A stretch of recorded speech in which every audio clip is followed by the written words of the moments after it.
Salomè è l'opera numero 54 scritta da Richard Strauss ed è composta da un solo atto. Il libretto è la traduzione in tedesco di Hedwig Lachmann della commedia francese Salomè del 1891 di Oscar Wilde. Strauss dedicò l'opera al suo amico Sir Edgar Spire. L'opera è famosa per la sua danza dei sette veli. La scena finale è spesso eseguita da soprani drammatici staccata dall'opera.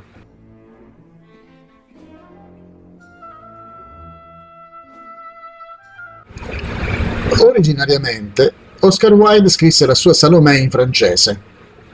Strauss vide la versione di Lachmann prodotta da Max Reinhardt al Kleines Theater di Berlino il 15 novembre 1902. Si mise immediatamente al lavoro per comporre un'opera. Secondo Wilde, Salomè era piena di ritornelli, i cui motivi ricorrenti rendono così simile a un pezzo di musica e legano insieme come una ballata. Strauss dimezzò il testo tedesco di Lachmann, inserendo solo ciò che considerava essenziale, includendo la rimozione dei motivi preferiti da Wilde.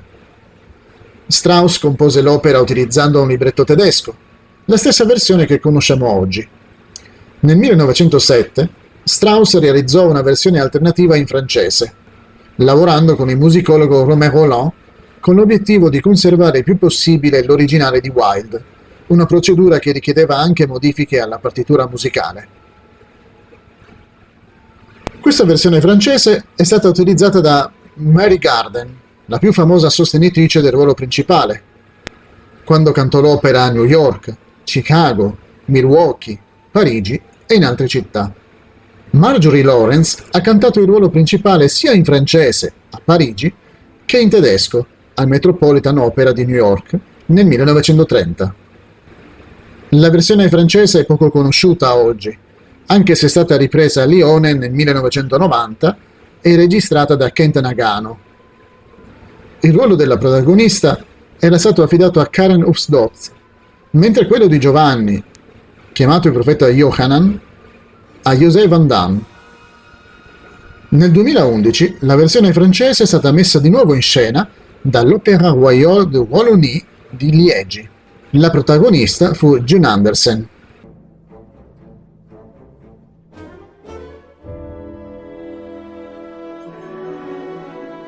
La combinazione del tema biblico con l'erotismo e l'omicidio che attraeva tanto Wilde scioccò il pubblico dell'opera fin dalla sua prima apparizione. Alcuni degli interpreti originali erano molto riluttanti a gestire il materiale così come era scritto. La prima interprete di Salomè, Marie Wittig, rifiutò di eseguire la danza dei sette veli. Pertanto dovette essere sostituita da un'altra ballerina. Questo precedente è stato ampiamente seguito. Una delle prime eccezioni degne di nota è stata quella di Aino Acté, che Strauss stesso soprannominò l'unica e sola Salomè. Salomè fu rappresentata per la prima volta al Königliches Opernhaus di Dresda il 9 dicembre 1905 e, nel giro di 2 anni, fu rappresentata in altri 50 teatri d'opera. Gustav Mahler non riuscì a ottenere il consenso del censore di Vienna per farla eseguire. Pertanto, non fu programmata alla Staatsoper di Vienna fino al 1918. La prima austriaca fu rappresentata all'Opera di Graz nel 1906 sotto la direzione del compositore. In mezzo al pubblico c'erano Arnold Schoenberg, Giacomo Puccini, Alban Berg e Gustav Mahler. Negli Stati Uniti fu eseguita per la prima volta al Metropolitan Opera il 22 gennaio 1907. Il ruolo della protagonista fu assegnato a Olive Fremstad, affiancata da Bianca Froelich per la parte danzante. Le recensioni contrastanti furono riassunte da queste parole: i musicisti sono stati impressionati dal potere mostrato dal compositore. La storia è ripugnante per le menti anglosassoni. In seguito, sotto la pressione di ricchi mecenati, ulteriori spettacoli furono cancellati e negli Stati Uniti non fu più eseguita fino al 1934. Alcuni mecenati supplicarono Edward Elgar di dire la sua, sperando che fosse d'accordo con i divieti. ma lui replicò che Strauss era il più grande genio dell'epoca. La rappresentazione di Mary Garden della versione francese di Salomè ebbe luogo alla Oscar Hammerstein Opera di New York nel 1909. Nel 1930 Strauss prese parte a un festival musicale presso il Théâtre des Champs-Élysées, dove diresse Salomè il 5 novembre in una versione con un'orchestrazione leggermente ridotta a causa dello scarso spazio. Oggi Salomè è uno standard consolidato del repertorio operistico. Non per niente ci sono numerose registrazioni. La durata media è di 100 minuti.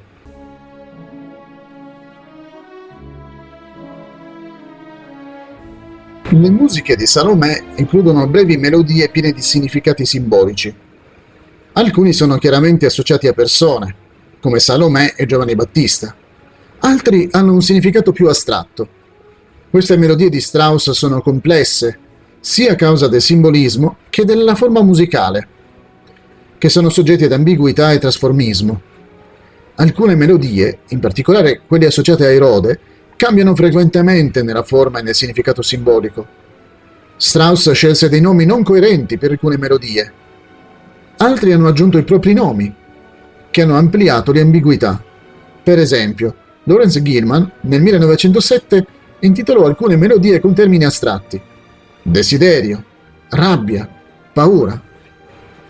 Otto Roese ribattezzò il brano Paura con il titolo Scala di Erode.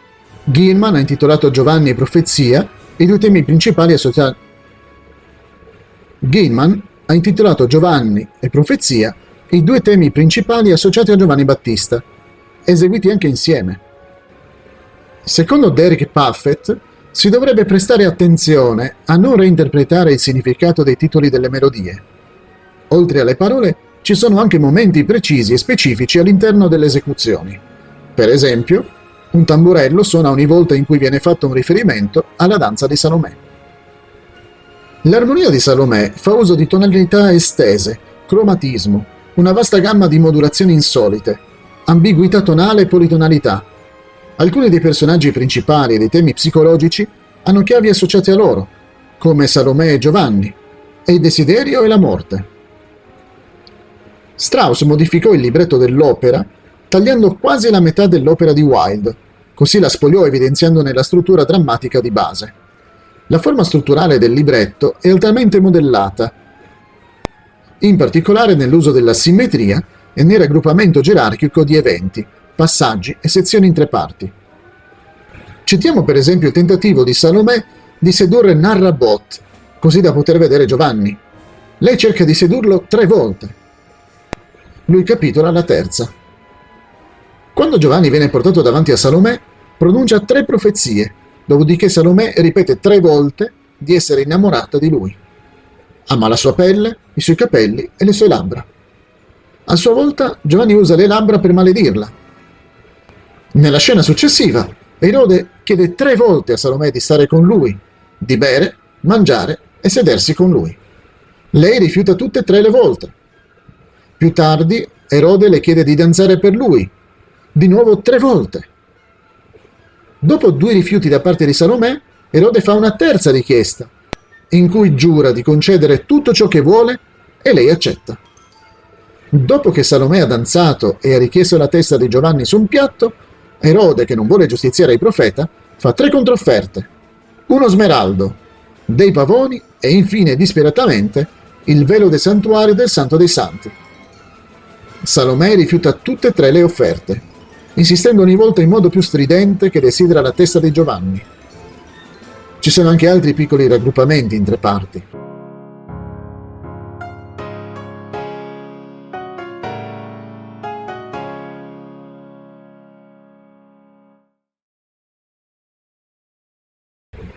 Nella scena finale dell'opera, dopo che Salomè bacia la testa mozzata di Giovanni, la musica raggiunge un climax drammatico, che termina con una cadenza che coinvolge un accordo non ortodosso dissonante. Questo singolo accordo è stato ampiamente commentato. È stato definito l'accordo più disgustoso di tutta l'opera, una dissonanza epocale con cui Strauss porta Salomè fino allo spessore del degrado. E la quintessenza della decadenza. Qui l'estasi cade su se stessa, sgretolandosi nell'abisso. L'accordo è spesso descritto come politonale, con un La settima basso, un accordo di settima dominante, fuso con un accordo maggiore più alto in Fa. Fa parte di una cadenza nella tonalità di Do diesis maggiore e viene avvicinato e risolto da accordi di Do diesis maggiore. Non solo l'accordo è incredibilmente dissonante, specialmente nel suo contesto musicale e nella ricca orchestrazione, ma ha un significato più ampio dovuto in parte all'attento uso di chiavi e melodie con cui Strauss simboleggia i personaggi dell'opera, nonché le emozioni come il desiderio, la lussuria, la repulsione e l'orrore, senza trascurare il destino e la morte. Molto è stato scritto su questo singolo accordo e sulla sua funzione all'interno della struttura formale su larga scala dell'intera opera.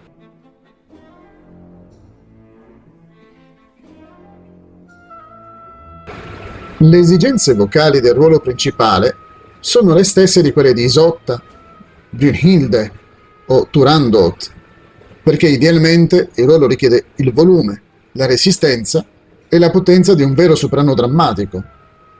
Il filo conduttore di questi 4 ruoli è la difficoltà di scegliere un soprano ideale giovane che abbia una voce davvero drammatica.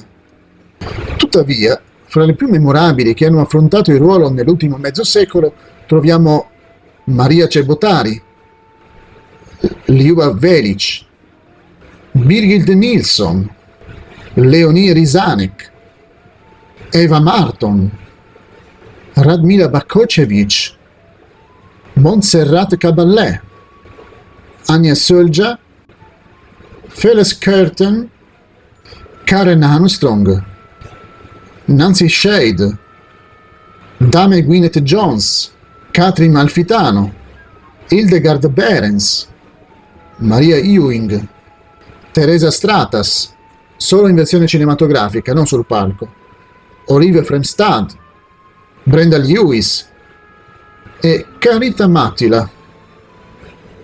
Ognuna di queste cantanti ha offerto la propria interpretazione al personaggio del titolo. Forse le 2 registrazioni più famose dell'opera sono quella della Emmy di Herbert von Karajan con Hildegard Behrens e quella della Decca con Sir Georg Solti con Birgit Nilsson.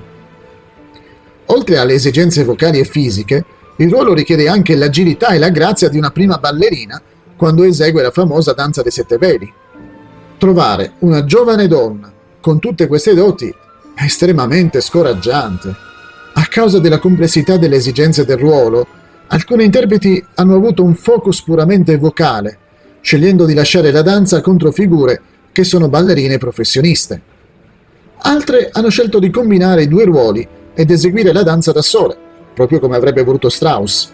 In entrambi i casi, alla fine della danza dei 7 veli, alcuni soprani e le loro controfigure indossano una calza sotto i veli, mentre altre, in particolare la Malfitano, la Matina, la Ewing, sono apparse nude. L'estensione vocale richiesta dal ruolo principale è un caso straordinario. La nota più alta è il Si5 acuto, non irregolare per un soprano o mezzosoprano da cantare, mentre la nota più bassa è un Sol bemoll 3 basso, nella gamma del contratto e, ufficialmente, al di sotto della gamma standard di un mezzosoprano. Considerando questa gamma, che è simile a molti ruoli di mezzosoprano come in Carmen e Amneris, si potrebbe supporre che un soprano alto non sia essenziale per il pezzo. La maggior parte dei soprani relativamente bassi che hanno tentato questo ruolo si è trovata a sforzare la propria voce per tutta l'opera, arrivando alla scena finale, la parte più importante dell'opera, molto affaticata. Questo ruolo è il classico esempio della differenza fra tessitura ed estensione vocale assoluta. Mentre i mezzosoprani possono eseguire una nota alta, come in Carmen, o anche sostenere temporaneamente una tessitura alta, è impossibile per una cantante trascorrere così tanto tempo, con la forza necessaria e il controllo del respiro, nella seconda ottava sopra il Do centrale, a meno che non sia un soprano acuto. Inoltre, il Sol bemoll basso ricorre 2 volte nell'opera, e in entrambi i casi è in pianissimo, più un effetto teatrale che musicale, e può essere urlato invece che cantato. Le altre note basse richieste non sono inferiori al La basso e vanno eseguite quasi silenziosamente.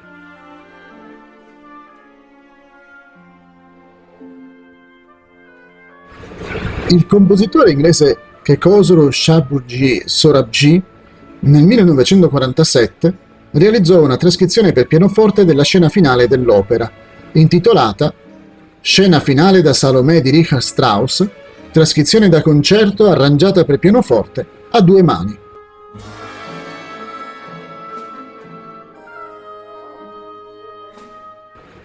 Grazie all'opera francese Salomè di Oscar Wilde e alla successiva versione operistica di Richard Strauss, il nome ebraico Salome è diventato famoso in italiano con l'accento spostato sulla vocale finale. Il nome deriva da una parola ebraica che significa pace.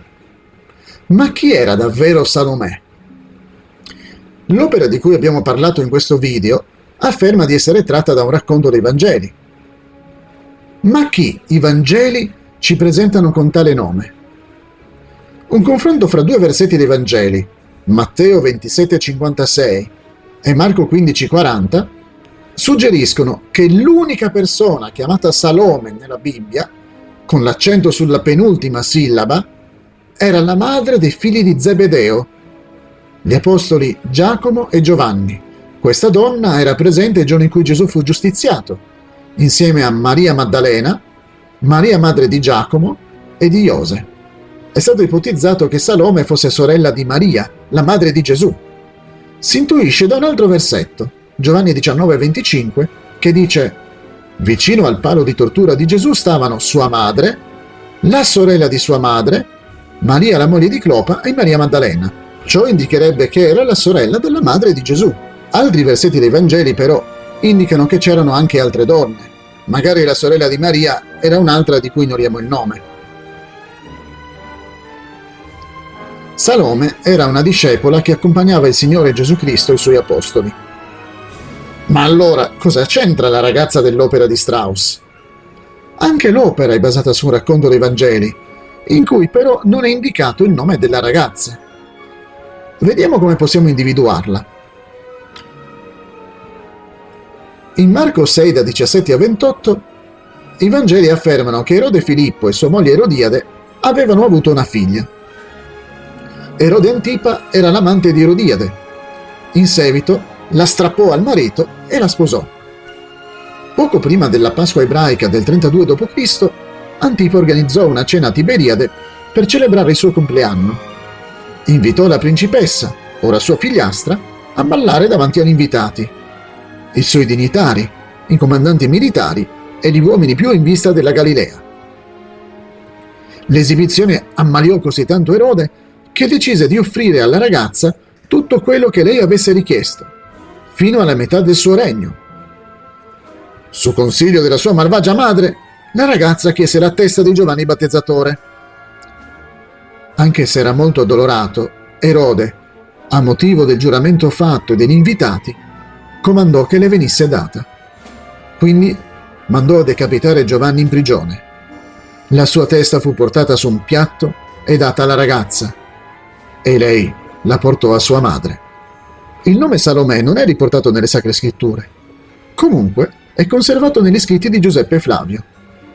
Questi racconta anche del suo matrimonio senza figli con il tetrarca Filippo, un altro fratellastro di Erode Antipa. Il racconto di Giuseppe Flavio dice che, dopo la morte di Filippo, sposò suo cugino Aristobulo, con cui ebbe 3 figli. Oggi, al posto di un'opera lirica, si realizzerebbe una telenovela con almeno 200 episodi per raccontare le vicende della famiglia di Salomè. Magari una telenovela musicale, come quelle disneyane degli ultimi anni.